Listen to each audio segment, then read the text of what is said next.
Hello दोस्तों, welcome to my YouTube channel Pariksha pro. आज से हम एक नई सीरीज शुरू करेंगे सीसीएस सीसीए रूल। काफी इंपॉर्टेंट रूल है और पेपर 2 में काफी सवाल भी इससे आते हैं एग्जाम में। ठीक है, एग्जाम के साथ साथ ये हमारी सर्विस के लिए भी बहुत जरूरी है, क्योंकि हमें सबसे ज्यादा डर इसी रूल से लगता है। डर इसलिए लगता है क्योंकि हमें इस रूल के बारे में जानकारी बहुत लिमिटेड होती है, इसीलिए हमें डर भी लगता है। जब हम चीजों को अच्छे से समझ जाएंगे तो शायद उतना डर हमें नहीं लगेगा। ठीक है, तो हम सीसीएस सीसीए रूल और एफआरएसआर दोनों की पैरेलल सीरीज चलाएंगे।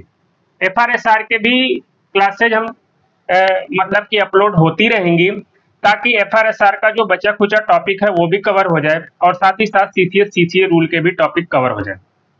ठीक है, सबसे पहले हम देख लेते हैं कि हल्का सा कि आखिर सीसीएस सीसीए रूल में हमें पढ़ना क्या क्या है। ठीक है, हल्का सा सिलेबस देख लेते हैं। सबसे पहले हम यही पढ़ेंगे क्लासिफिकेशन ऑफ पोस्ट और सर्विसेज। जो गवर्नमेंट ऑफ इंडिया में, यूनियन गवर्नमेंट में जो भी सर्विसेज और पोस्ट है उसका क्लासिफिकेशन क्या है। ठीक है, वो देखेंगे।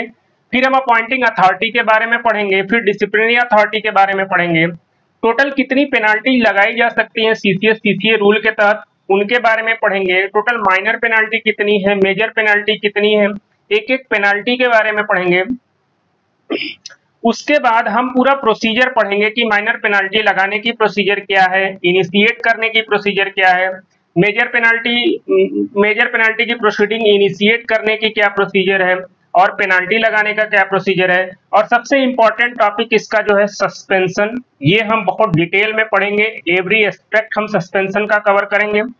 कुछ ऐसी सिचुएशन भी है जिसमें बिना इंक्वायरी कंडक्ट किए पेनाल्टी लगाने का भी प्रोविजन है सीसीएस सीसीए रूल में। तो हम ये देखेंगे कि ऐसे कौन सी सिचुएशन है जब बिना इंक्वायरी के पेनाल्टी लगाई जा सकती है।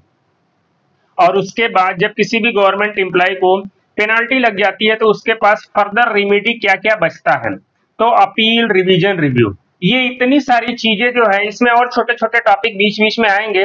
मेजर टॉपिक यही है सीसीएस सीसीए रूल का। ठीक है, तो सिलेबस को भी हल्का सा ध्यान में रखना जरूरी है। सबसे मेन चीज है कि सीसीएस सीसीए रूल को पढ़ने की स्ट्रेटजी क्या होनी चाहिए। कैसे हम सीसीएस सीसीए रूल को पढ़ेंगे कि हमारा जो है कि कॉन्सेप्ट एकदम क्लियर हो जाए। देखिए, सीसीएस सीसीए रूल जो होता है वो एक प्रोसीजर है पूरा, किस सिचुएशन में किस प्रोसीजर के तहत किस पे एक्शन लिया जाएगा, ये पूरा का पूरा सीसीएस सीसीए रूल में बताया गया है। इसमें 90% जो एरिया है सीसीएस सीसीए रूल का, ये पूरा का पूरा कॉन्सेप्ट है और 10% ऐसा एरिया है जो फैक्चुअल है। तो अगर आपको कॉन्सेप्ट क्लियर हो जाएगा सीसीएस सीसीए रूल का, तो आपको ये 10% के जो फैक्ट है वो बहुत इजीली याद भी आ जाएंगे। कॉन्सेप्ट आपको क्लियर कैसे होगा वो मेरी जिम्मेदारी है। मैं कोशिश करूंगा कि हर एक कॉन्सेप्ट को आपको इजी वे में समझाऊं। आप क्या करना, उसको अच्छे से समझना। कोई डाउट हो तो आप कमेंट सेक्शन में डाउट रखना, मैं वहां क्लियर करूंगा। और बेहतर होगा कि आप पूरे जो क्लास की एक खुद ही एक हैंड रिटन नोट्स अगर बना लें तो उससे आपको बहुत फायदा हो जाएगा। ठीक है, तो यही है, हम जब भी सीसीएस सीसीए रूल को पढ़ेंगे तो जिस सिचुएशन की बात कर रहे हैं आप उस सिचुएशन को समझने की कोशिश करना, इमेजिन करने की कोशिश करना। ऑटोमेटिकली सारा का सारा प्रोसीजर बहुत इजी वे में आपको समझ में आ जाएगा। ठीक है, तो हमारी स्ट्रेटजी यही होनी चाहिए, इसको समझना, याद नहीं करना है। याद बहुत छोटे छोटे फैक्ट हैं, अपने आप याद हो जाएंगे। समझने पे हमें ज्यादा जोर देना है। ठीक है, ये चीजें। तो ये था हमारा सिलेबस और स्ट्रेटजी के बारे में। अब हम सीसीएस सीसीए रूल शुरू करने से पहले 2-3 चीजें ऐसी हैं जो सीसीएस सीसीए रूल की बेसिक्स हैं, उनको जानना जरूरी है। वो क्या क्या है? सबसे पहली चीज है origin of CCS CCA rule. CCS CCA rule का ओरिजिन क्या है, कहां से बना ये CCS CCA rule. Origin of CCS CCA rule. ठीक है, यहीं से आपको जवाब मिल जाएगा कि सीसीएस सीसीए रूल एक स्टैट्यूटरी रूल है।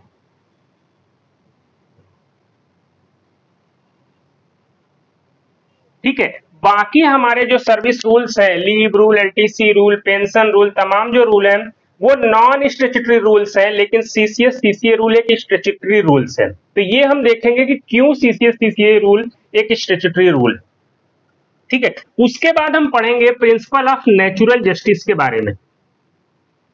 ठीक है, थोड़ा सा हम देखेंगे कि ये प्रिंसिपल ऑफ नेचुरल जस्टिस होता क्या है, और फिर उसके बाद हम तीसरा जो पॉइंट इसमें हम पढ़ेंगे कि हमारा जो सर्विस है ये सेंट्रल सिविल सर्विस क्या होता है और जनरल सिविल सर्विस क्या होता है।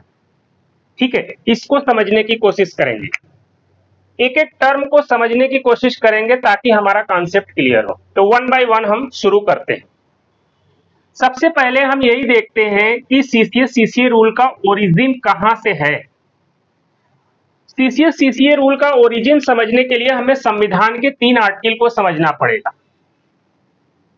जो हमारा कॉन्स्टिट्यूशन है उसके 3 आर्टिकल हैं जो हमारी सेंट्रल गवर्नमेंट, यूनियन गवर्नमेंट में काम करने वाले सारे गवर्नमेंट एम्प्लॉय के लिए बनाए गए।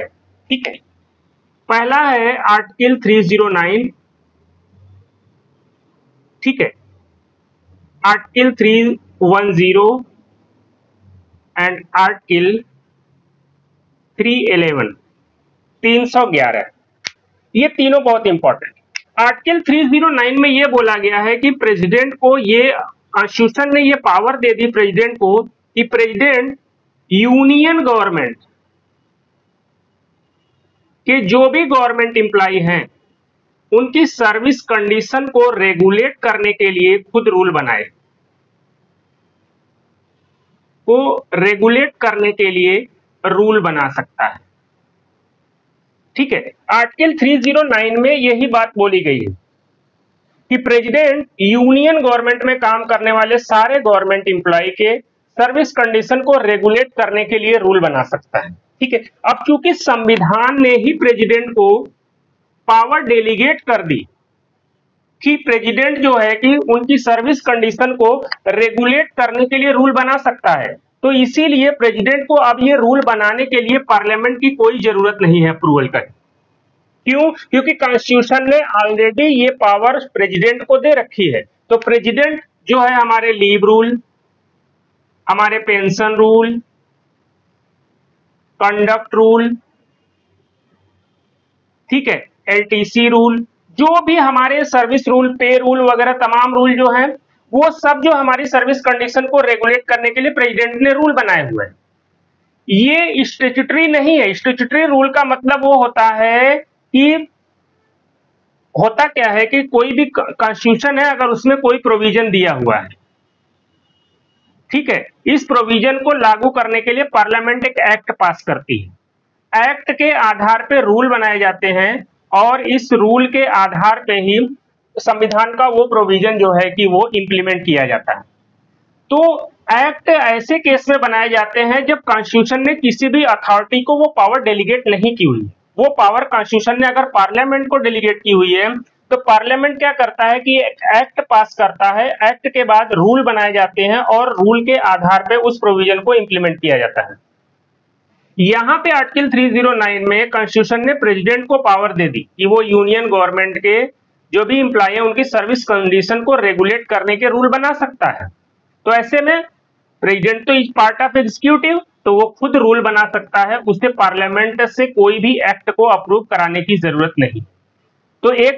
तो स्टैट्यूटरी रूल्स वही रूल होते हैं which rules are approved by parliament, या ऐसे रूल जो पार्लियामेंट के किसी भी एक्ट को, जो एक्ट पार्लियामेंट ने पास किया है उसको इंप्लीमेंट करने के लिए जो रूल बनाए जाते हैं वो स्टैट्यूटरी रूल कहलाते हैं। जैसे आरटीआई एक्ट, आरटीआई एक्ट जो है वो पार्लियामेंट ने पास किया, फिर इसके आधार पे आरटीआई रूल बनाए गए और इस रूल के आधार पे आरटीआई एक्ट को इंप्लीमेंट किया जाता है। तो आरटीआई रूल जो है एक स्टैट्यूटरी रूल, क्यों? क्योंकि ये पार्लियामेंट द्वारा एक एक्ट पास किया गया, उस एक्ट को इंप्लीमेंट करने के लिए आरटीआई रूल बनाए गए।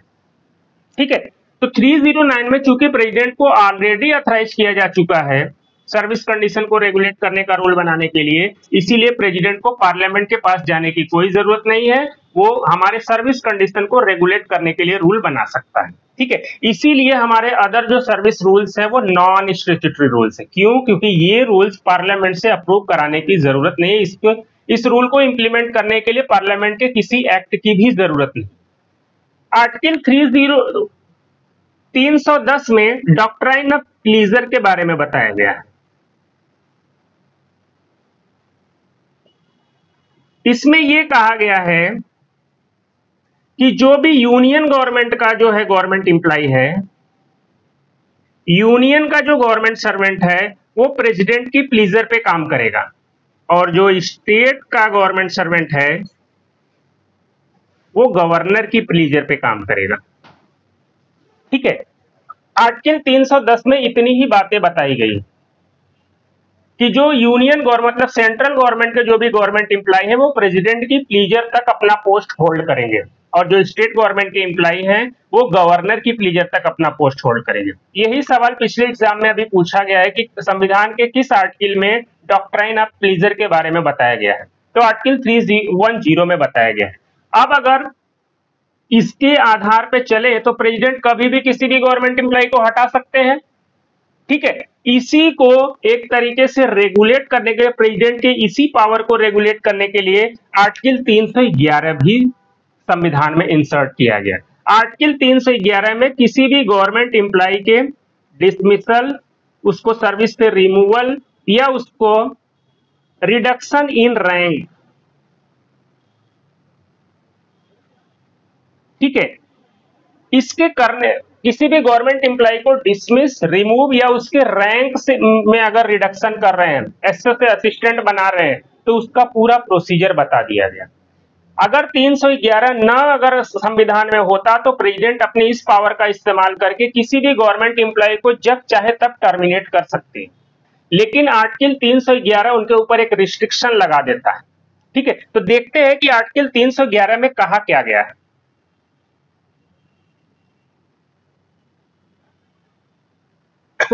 और इसी आर्टिकल 311 से सीसीएस सीसीए रूल निकल करके आता है। आर्टिकल 311 में दो बातें कही गई है, एक है 311(1) और दूसरा है 311(2).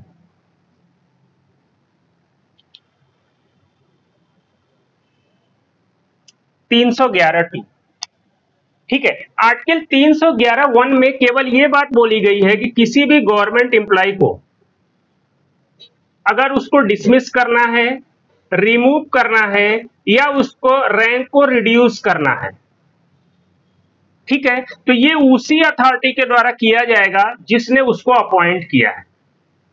कहने का मतलब अपॉइंटिंग अथॉरिटी से नीचे का कोई भी अथॉरिटी किसी भी गवर्नमेंट एम्प्लॉय को ना तो डिसमिस कर सकता है, ना रिमूव कर सकता है, ना ही उसका रैंक रिड्यूस कर सकता है। रैंक रिड्यूस माने उसका पोस्ट रिड्यूस कर दिया गया। अंडर सेक्रेटरी के पोस्ट पे काम कर रहा था, उसको एसओ बना दिया गया पेनाल्टी लगा करके। ठीक है, ये मेजर पेनाल्टी है, हम पेनाल्टी के चैप्टर में पढ़ेंगे। तो पहला प्रोटेक्शन यही दे दिया गया सीसीएस सीसीए रूल में, सॉरी संविधान में। संविधान के आर्टिकल 311(1) में यह बोला गया कि किसी भी गवर्नमेंट एम्प्लॉय को डिसमिस, रिमूव या उसके रैंक में रिडक्शन जो है केवल वही अथॉरिटी कर सकता है जो उसे सर्विस में अपॉइंट करेगा, उससे नीचे का कोई भी अथॉरिटी नहीं कर सकता। ठीक है, इसको जब सीसीएस सीसीए रूल आप पढ़ोगे तो उसमें इसको लिखते हैं फर्स्ट प्रोविजो ऑफ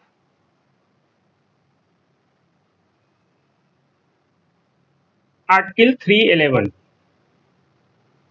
ठीक है, इस तरीके से लिखा हुआ आपको मिलेगा, ये यही है। पहली बात ये बोली गई कि कौन करेगा, जो अपॉइंटिंग अथॉरिटी है वही कर सकता है, उससे नीचे का कोई भी अथॉरिटी नहीं कर सकता। ठीक, दूसरी बात ये बोली गई कि अगर किसी भी गवर्नमेंट एम्प्लॉय को सर्विस से डिसमिस करना है, रिमूव करना है या उसका रैंक रिड्यूस करना है, ठीक है, तो ये बिना इंक्वायरी कंडक्ट कराए नहीं किया जा सकता। इंक्वायरी मैंडेटरी,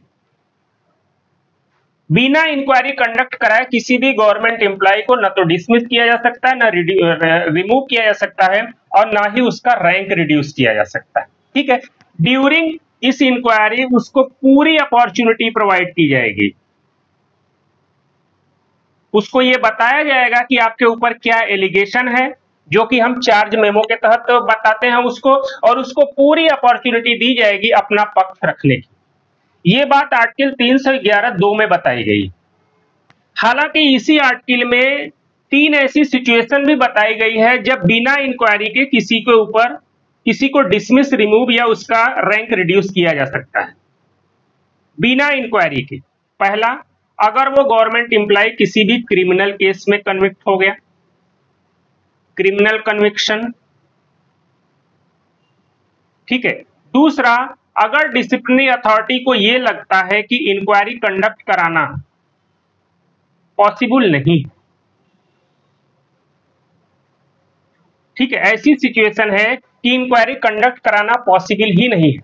और तीसरा, अगर प्रेसिडेंट को लगता है कि in the interest of country, interest of security, उस गवर्नमेंट एम्प्लॉय को इमीडिएटली डिसमिस, रिमूव या उसके रैंक में रिडक्शन जरूरी, ठीक है। तो ऐसी 3 सिचुएशन में इंक्वायरी, बिना इंक्वायरी के उसके ऊपर पेनल्टी लगाई जा सकती, ठीक है। तो आर्टिकल 311 में ये सारी बातें बताई गई। आर्टिकल 311 में कहीं पे भी किसी भी अथॉरिटी को यह पावर नहीं दी गई कि कौन ये करेगा। बस इतना बोला गया है कि जिसने उसे अपॉइंट किया उससे नीचे का अधिकारी नहीं करेगा। यहां पे प्रेसिडेंट को कोई पावर नहीं बोलेगी। इस आर्टिकल में प्रेसिडेंट का जिक्र ही नहीं है, समझे। अगर प्रेसिडेंट का भी जिक्र होता है इस आर्टिकल में तो फिर ये जो सीसीएस सीसीए रूल है, इसको स्टैट्यूटरी रूल की जरूरत ही नहीं होती कि संविधान ने प्रेसिडेंट को पावर दे दिया है, प्रेसिडेंट फिर अपना रूल बना लेते किसी के डिसमिसल, रिमूवल या उसको पेनल्टी लगाने की। इस पूरे आर्टिकल में केवल ये सारे प्रोविजन बताए गए हैं। तो अब जब सेंट्रल गवर्नमेंट को इन सारे प्रोविजन को इंप्लीमेंट करना पड़ा तो उसने पार्लियामेंट में एक एक्ट ले आए। एक्ट पास होने के बाद रूल बनाए गए उस एक्ट को इंप्लीमेंट करने के लिए, तो इसी रूल को सीसीएस सीसीए रूल बोला जाता है, ठीक है। तो अब चूंकि ये जो सीसीएस सीसीए रूल है ये पार्लियामेंट के एक्ट को इंप्लीमेंट करने के लिए बनाया गया है, ये एक्ट से रूल बना है, इसीलिए सीसीएस सीसीए रूल जो है वो एक स्टैट्यूटरी रूल है, ठीक है। जैसे आरटीआई एक्ट से आरटीआई रूल बनाए गए, ठीक उसी तरह एक एक्ट पास हुआ उसके बाद जो है कि सीसीएस सीसीए रूल बना, इसीलिए सीसीएस सीसीए रूल जो है वो एक स्टैट्यूटरी रूल है, ठीक है। समझ में आ गया कि बाकी service rule non statutory rule है और CCS CCA rule statutory rule है। ये इसकी वजह यही है आर्टिकल 311। तो सीसीएस सीसीए रूल का जो ओरिजिन है वो आर्टिकल 311 से निकल करके आता है, ठीक है। ये चीज ध्यान रखिएगा। हमने डीएफपीआर में एक चीज पढ़ा था कि कोई भी ऑफिसर है अगर वो किसी दूसरे ऑफिसर की करेंट ड्यूटी को परफॉर्म कर रहा है, करेंट ड्यूटी माने लिंक ऑफिसर के रूप में अगर वो काम कर रहा है किसी दूसरे ऑफिसर के, तो वो उस ऑफिसर की एडमिनिस्ट्रेटिव और फाइनेंशियल पावर को तो एक्सरसाइज कर सकता है लेकिन उसकी स्टैट्यूटरी पावर को एक्सरसाइज नहीं कर सकता है, ठीक है। ये बात हमने डीएफपीआर में बहुत डिटेल में पढ़ी हुई है, आप उसको जाके देख लीजिएगा। ये सवाल हर बार पूछा जाता है कि कोई भी ऑफिसर अगर किसी दूसरे ऑफिसर की करंट ड्यूटी को परफॉर्म कर रहा है तो वो उसकी कौन कौन सी पावर को एक्सरसाइज कर सकता है। वो उसकी एडमिनिस्ट्रेटिव पावर, वो उसकी फाइनेंशियल पावर, इसको एक्सरसाइज कर सकता है, लेकिन उसकी वो स्टैट्यूटरी पावर जो सीसीएस सीसीए रूल में उसको पावर मिली हुई है उसको कोई भी ऑफिसर लिंक ऑफिसर के रूप में जो है कि उस पावर को एक्सरसाइज नहीं कर सकता। लेकिन सपोज करिए कि एडिशनल चार्ज मिल गया है अगर उससे,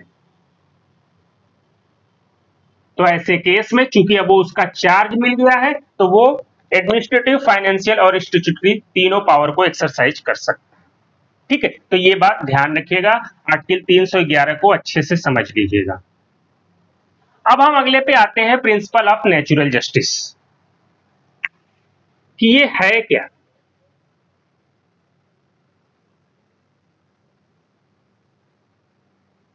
देखिए, नेचुरल जस्टिस हमारे पूरे संविधान में कहीं पे भी नहीं है। संविधान में इस शब्द का कहीं पर भी इस्तेमाल नहीं किया गया है। नेचुरल जस्टिस जो है वो हमारी जुडिशरी का इंटरप्रिटेशन है। जुडिशरी ने अपने कई सारे जजमेंट में प्रिंसिपल ऑफ नेचुरल जस्टिस का जिक्र किया हुआ है, ठीक है। तो ये बात जानना जरूरी है कि हमारे संविधान में कहीं पर भी प्रिंसिपल ऑफ नेचुरल जस्टिस का जिक्र नहीं किया गया है, ठीक है। अब पहले ये समझते हैं कि ये नेचुरल जस्टिस माने है क्या। एक्चुअली क्या है कि जुडिशरी ने अपने डिफरेंट जो है जजमेंट में इस बात पे जोर दिया कि हमारा जो जस्टिस होना चाहिए, जो हमारा न्याय होना चाहिए, ठीक है, ये केवल डिलीवर नहीं होना, न्याय केवल होना नहीं चाहिए बल्कि न्याय होते हुए दिखना भी चाहिए। Justice not only to be delivered but shown to be delivered।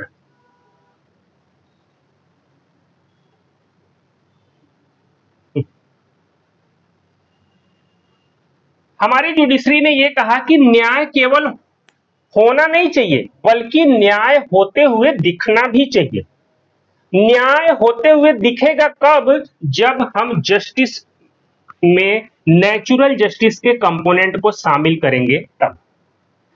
अगर किसी भी केस में जस्टिस देते समय अगर हम नेचुरल जस्टिस के जो इंटीग्रल कंपोनेंट हैं अगर उसको शामिल करेंगे तब वो जस्टिस जो है वो केवल डिलीवर नहीं होगा बल्कि जस्टिस होते हुए दिखेगा भी। जिस पक्ष के रिस्पेक्ट में जस्टिस किया जा रहा है वो उस जस्टिस से संतुष्ट होगा, ठीक है, उसे न्याय होते हुए दिखेगा, ठीक है। तो यही है। तो एक तरीके से नेचुरल जस्टिस जो है वो थोड़ा टर्म से कंफ्यूजन लोगों को होता है। नेचुरल से लोगों को लगता है कि नेचर से रिलेटेड कुछ है, कि नेचर का जस्टिस, ऐसा नहीं है, ये नेचर का जस्टिस नहीं है बल्कि जुडिशरी ने ये कहा कि जस्टिस में नेचुरली कुछ पॉइंट शामिल होने चाहिए। बिना उस पॉइंट के वो जस्टिस कंप्लीट नहीं है।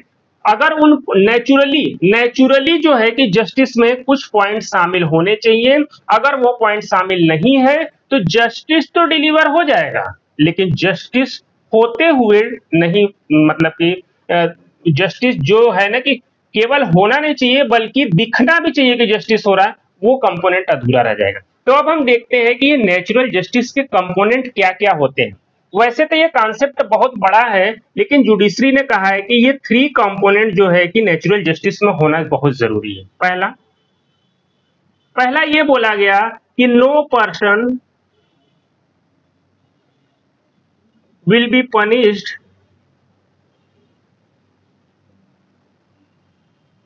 अनहर्ड, किसी को भी बिना सुने सजा नहीं दी जा सकती, ठीक है।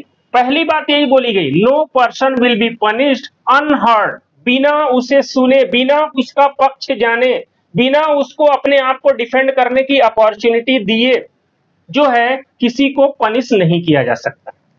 दूसरी बात यह बोली गई, no person will be compelled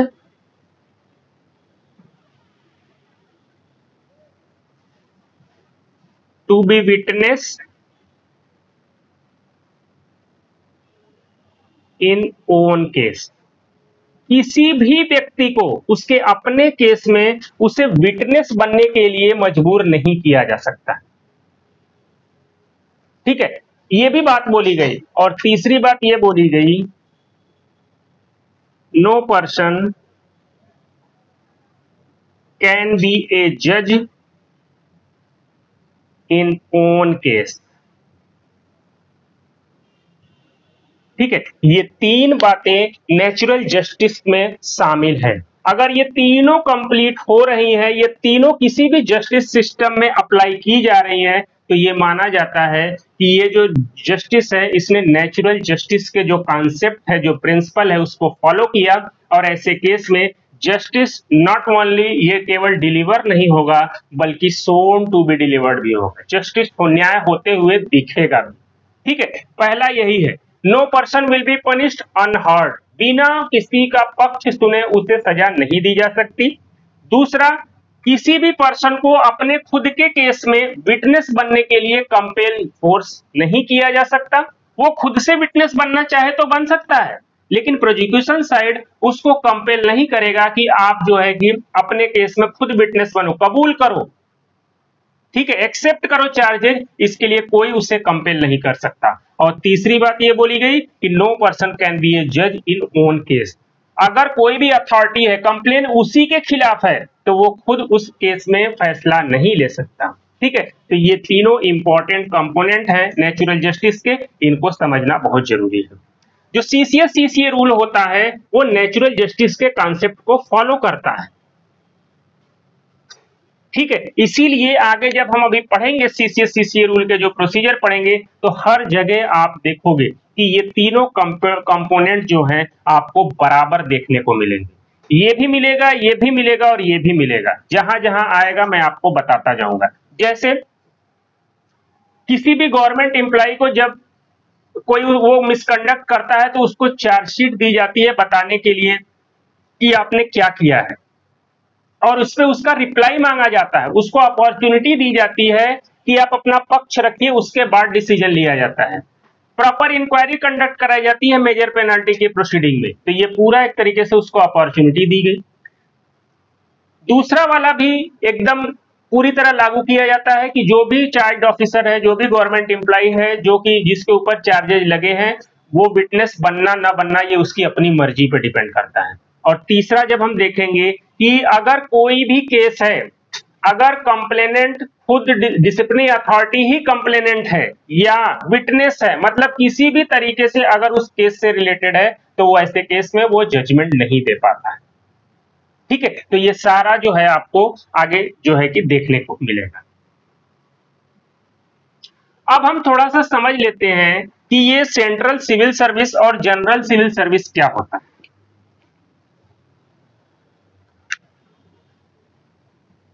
central civil service और जनरल सिविल सर्विस देखिए है क्या। मान लीजिए ये पूरा गवर्नमेंट ऑफ इंडिया है,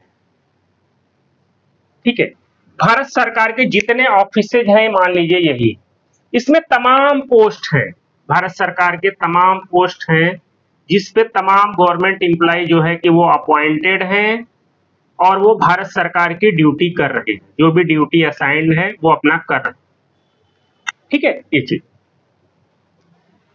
इसमें क्या है कि गवर्नमेंट ने क्या किया है कि बहुत सारे पोस्ट को, ठीक है, ये चीज मान लीजिए बहुत सारे पोस्ट जो सिमिलर नेचर के हैं, मतलब गवर्नमेंट ऑफ इंडिया के किसी भी ऑफिस में अगर काम करें, एनी ऑफिस में,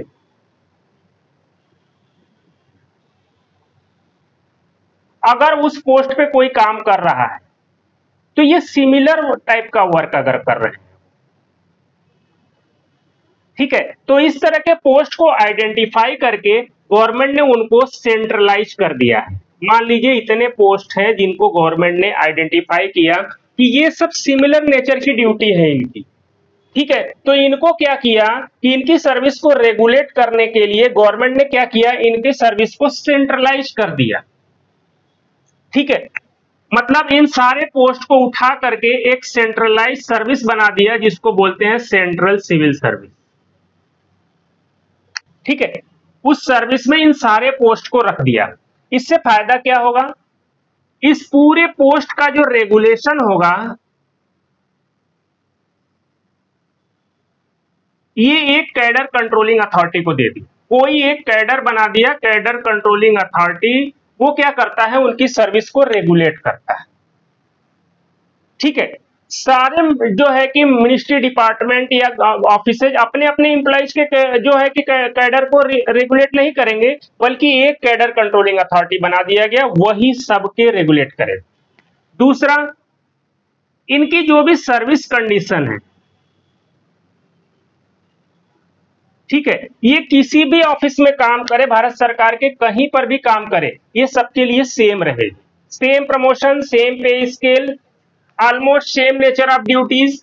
ठीक है, ये सारी चीजें, और ये किसी भी ऑफिस में काम करे, इनका पोस्ट का जो नेम भी होगा वो सेम होगा।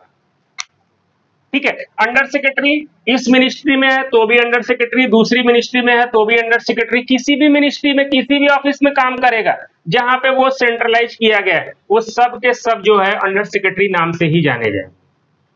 ठीक है, तो सेंट्रल सिविल सर्विस का मतलब ये है कि ऐसे सिविल सर्विस के ऐसे पोस्ट जिनको गवर्नमेंट ने ग्रुप्ड कर दिया है, सेंट्रलाइज कर दिया है, उन सबको सेंट्रल सिविल सर्विस बोला जाता है। ठीक है, जैसे सीएसएस, सेंट्रल सेक्रेटरीट सर्विस, ठीक है, CSSS central secretariat stenographer service, ठीक है, Indian administrative service, Indian police service, Indian telecom service. ठीक है, ये तमाम जो सर्विस है ये सीएसएस के सर्विस है। हालांकि इन दोनों को संविधान ने ऑल इंडिया सर्विस बोला है। ठीक है, नेचर सेम ही है लेकिन ग्रुप्ड है ये। ऑल इंडिया सर्विस में 3 तरह के सर्विस को डाल दिया गया, Indian administrative service, Indian police service और तीसरा इंडियन फॉरेस्ट सर्विस। ठीक है, तो ये क्या है, एक सर्विस है। ठीक है, इसमें तमाम पोस्ट है, जैसे सीएसएस में ही देख ले, सेंट्रल सेक्रेटरीट सर्विस में एएसओ की पोस्ट है, एसओ की पोस्ट है, यूएस की पोस्ट है, डीएस की पोस्ट है, डायरेक्टर की पोस्ट है, कहीं कहीं ज्वाइंट सेक्रेटरी की भी पोस्ट है। इन सारे पोस्ट को क्लब कर करके सेंट्रल सेक्रेटरीट सर्विस बना दिया गया और इसकी कंट्रोलिंग अथॉरिटी डीओपीटी को बना दिया गया। अब ये सेंट्रल सेक्रेटरीट सर्विस के जो भी इंप्लॉय जब भी सेंट्रल सेक्रेटरीट सर्विस के किसी भी पोस्ट पे काम करेंगे, इस ऑफिस में हो, उस ऑफिस में हो, कहीं पे भी हो, वो सेम सर्विस कंडीशन से गवर्न होंगे, उनका नाम भी सेम रहेगा, उनका रेगुलेशन भी एकदम सेम रहेगा। ठीक है, अब क्या हुआ कि जो पोस्ट बच गए, होता क्या है कि तमाम गवर्नमेंट के ऐसे ऑर्गेनाइजेशन हैं जहां पे स्पेशलाइज्ड पोस्ट क्रिएट होते हैं, मतलब उस पोस्ट की जरूरत उस ऑर्गेनाइजेशन में हो सकती है, दूसरे ऑर्गेनाइजेशन में नहीं हो सकती है। ठीक है, तो ऐसे में उनको सेंट्रलाइज कैसे किया जाए, वो तो केवल एक ही ऑर्गेनाइजेशन में वो पोस्ट काम कर रही है, तो उनको सेंट्रलाइज। तो ऐसे केस में क्या किया गया, ये जो सारे पोस्ट छूटे हुए हैं ये ऐसे पोस्ट होते हैं, नॉर्मली ये एक्स कैडर पोस्ट होते हैं, एक्स कैडर पोस्ट। ठीक है, इनको सेंट्रलाइज नहीं किया गया है, वजह यह है कि ये हर मिनिस्ट्री डिपार्टमेंट में उनके अपने स्पेशलाइज्ड वर्क के आधार पर पोस्ट हैं। अगर यूपीएससी की बात करें तो वहां research officer, junior research officer, senior research officer, इस तरह की पोस्ट क्रिएटेड है, क्योंकि वहां वैसी जरूरत है। मिनिस्ट्री डिपार्टमेंट में वैसी जरूरत नहीं, तो वैसी पोस्ट नहीं है। ठीक है, तो ये जो सारे पोस्ट हैं जो कि सीसीएस मतलब सेंट्रल सिविल सर्विस के हिस्सा नहीं है, इन सारे को मिला करके गवर्नमेंट ने इनको बोल दिया general civil service, general civil service. ठीक है, तो सेंट्रल सिविल सर्विस और जनरल सिविल सर्विस का मेन बीच का फर्क यही है कि जो सेंट्रल सिविल सर्विस के अंदर जो पोस्ट आती हैं वो सब सेंट्रलाइज्ड है, उनका एक कैडर कंट्रोलिंग होता है, उनका एक ही नाम होता है हर जगह। पोस्ट ऑफिस में जो पोस्टल असिस्टेंट होता है, इंस्पेक्टर ऑफ पोस्ट होता है, सुपरिटेंडेंट ऑफ पोस्ट होता है, ये सब के सब क्या है, पूरे भारत में जहां चले जाओ उनका डिजिग्नेशन वही रहेगा, वो बदलने वाला नहीं है। लेकिन जनरल सिविल सर्विस में एक्स कैडर में आप देखोगे तो एक मिनिस्ट्री में कोई और नाम से एक्स कैडर के पोस्ट होते हैं, दूसरे में अलग नाम से, तीसरे में अलग नाम से, तो इसीलिए इनका जो कैडर कंट्रोलिंग भी होता है वो वही मिनिस्ट्री डिपार्टमेंट होता है जहां पे ये पोस्ट क्रिएटेड होती है।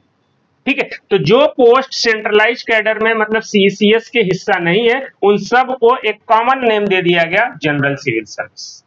ठीक है, तो ये समझ लीजिएगा इसको। तो ये थोड़ी सी बेसिक बातें थी जो सीसीएस सीसीए रूल शुरू करने से पहले इनके बारे में जानना जरूरी था। ठीक है, अब हम आते हैं जो है कि मेन रूल पे। सीसीएस सीसीए रूल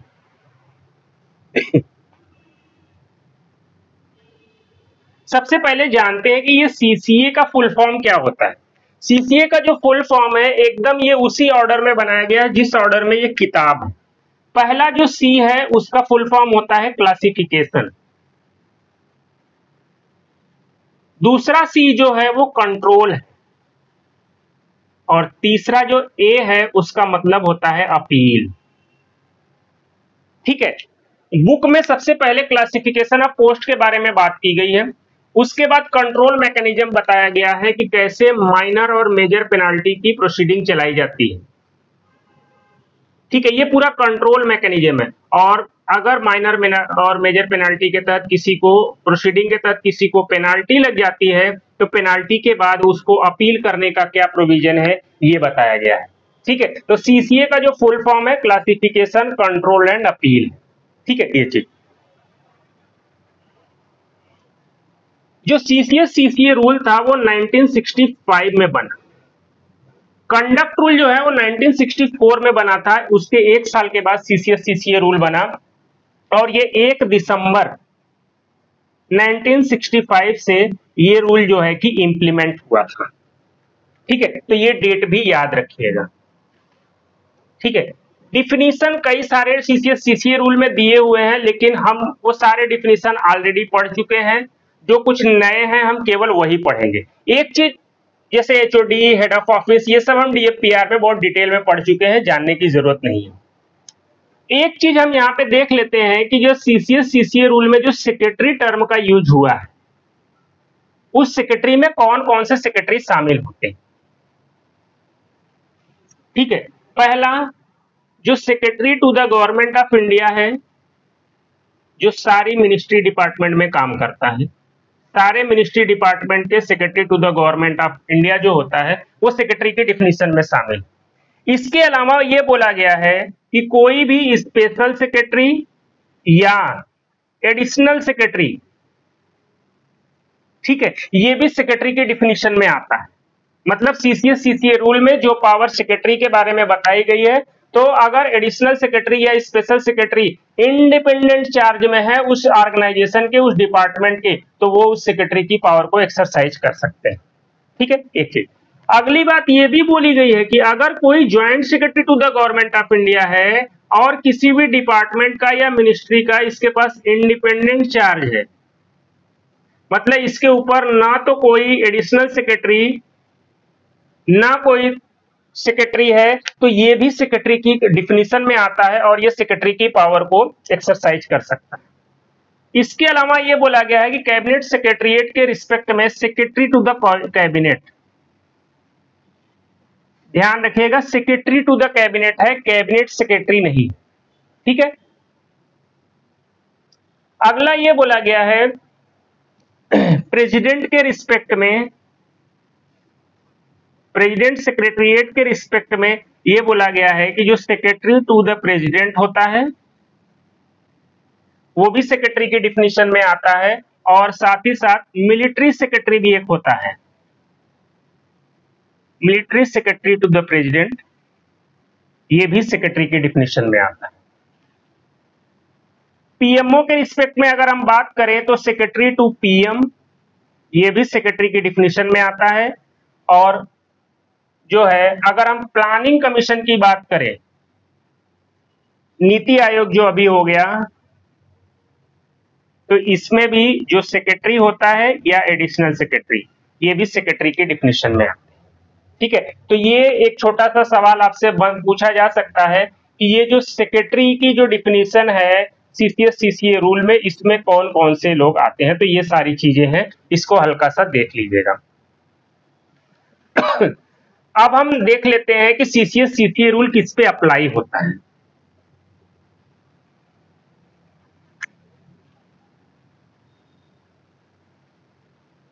ठीक है, कि सीसीए रूल किस पे अप्लाई होता है। तो हर एक गवर्नमेंट सर्वेंट जो सिविलियन पोस्ट पे अपॉइंटेड है, उन सब पे सीसीए रूल लागू होता है, भले ही ये सिविलियन डिफेंस सर्विस में हो। जो डिफेंस के सिविलियन है उनके ऊपर भी सीसीए रूल लागू होता है।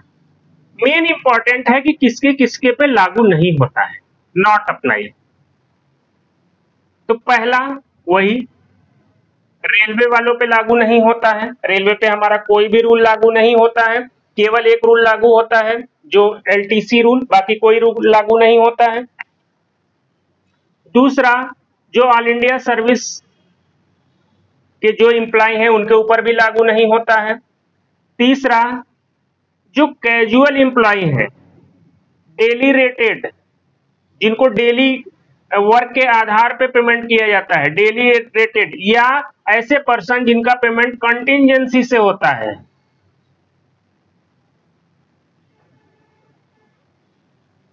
ठीक है, ये सारे टर्म मैं पेंशन रूल में बहुत अच्छे से एक्सप्लेन कर चुका हूं, कंटिंजेंसी से किसका पेमेंट होता है। इन सब पे सीसीएस सीसीए रूल लागू नहीं होता है। एक और इंपॉर्टेंट बात है कि कोई भी ऐसा स्टाफ जिसको लेस देन 1 मंथ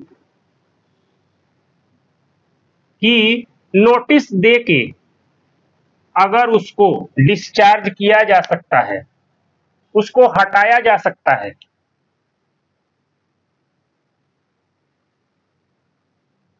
ठीक है, तो ऐसे स्टाफ पे भी सीसीएस सीसीए रूल लागू नहीं होता है। तो ध्यान रखिएगा, ऐसा स्टाफ जिसको 1 महीने से कम पीरियड का भी नोटिस दे करके उसको सर्विस से डिस्चार्ज किया जा सकता है, उसके ऊपर भी सीसीएस सीसीए रूल लागू नहीं होता है। अगली बात यह है कि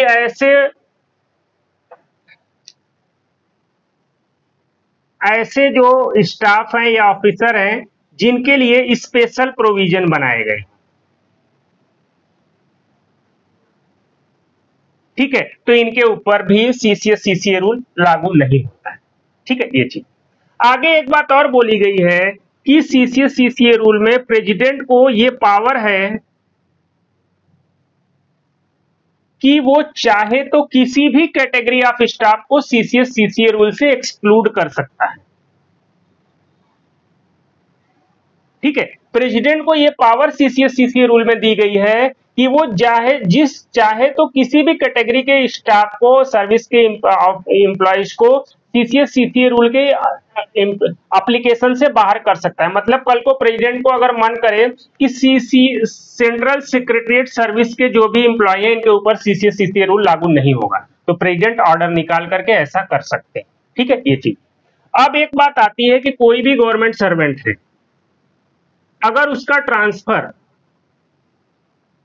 टेम्परेरी ट्रांसफर ऐसी ऑर्गेनाइजेशन में हो गया कि जहां पे सीसीएस सीसीए रूल जो है कि वो लागू नहीं है, जैसे अगर उसका रेलवे में चला गया डिपुटेशन पे, या टेम्परेरी ऑल इंडिया सर्विस में, या कहीं पर भी ऐसी जगह चला गया जहां पे सीसीएस सीसीए रूल लागू नहीं होता है, तब जितने दिन तक ये वहां पे रहेगा कि इस गवर्नमेंट एम्प्लॉय के ऊपर सीसीएस सीसीए रूल लागू होगा कि नहीं, इसके ऊपर ये लागू होगा। ठीक है, कहने का मतलब ये है कि अगर वो अपने कैडर में रहेगा तो भी उसके ऊपर सीसीएस सीसीए रूल लागू होगा, और वो अगर डेपुटेशन पे ऐसी जगह चला गया है जहां पे सीसीएस सीसीए रूल लागू नहीं होता है, तो भी इस गवर्नमेंट एम्प्लॉय पे उस पूरे ट्रांसफर ड्यूरेशन के लिए सीसीएस सीसीए रूल लागू होगा। ठीक है, ये चीज ध्यान रखिएगा, ये बात भी इसमें बोली गई है। इसके अलावा जो एमईए वगैरह के, एमईए के जो एम्बेसी वगैरह जो फॉरेन ऑफिसेज होते हैं, ठीक है, इसमें लोकल स्टाफ रिक्रूट किए जाते हैं। ठीक है, तो इनके ऊपर भी सीसीएस सीसीए जो है कि प्रोविजन नहीं लागू होता। एक चीज और है, मिनिस्ट्री ऑफ अर्बन डेवलपमेंट के कुछ एम्प्लॉय होते हैं, कुछ स्टाफ होते हैं जो क्या करते हैं कि प्रेसिडेंट का जो गार्डन है ना, establishment and president state office,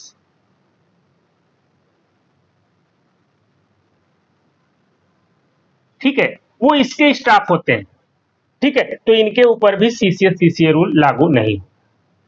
ठीक है, तो ये ध्यान रखिएगा, छोटी सी लिस्ट है कि कौन कौन से लोगों पे सीसीएस सीसीए रूल लागू होता है, कौन कौन से पे नहीं। ठीक है, तो ये चीज है। तो आज की क्लास में बस इतना ही करते हैं। अगली क्लास में हम शुरुआत करेंगे classification of service, classification of post, appointing authority, disciplinary authority, इन सारी चीजों के बारे में हम नेक्स्ट क्लास में पढ़ेंगे।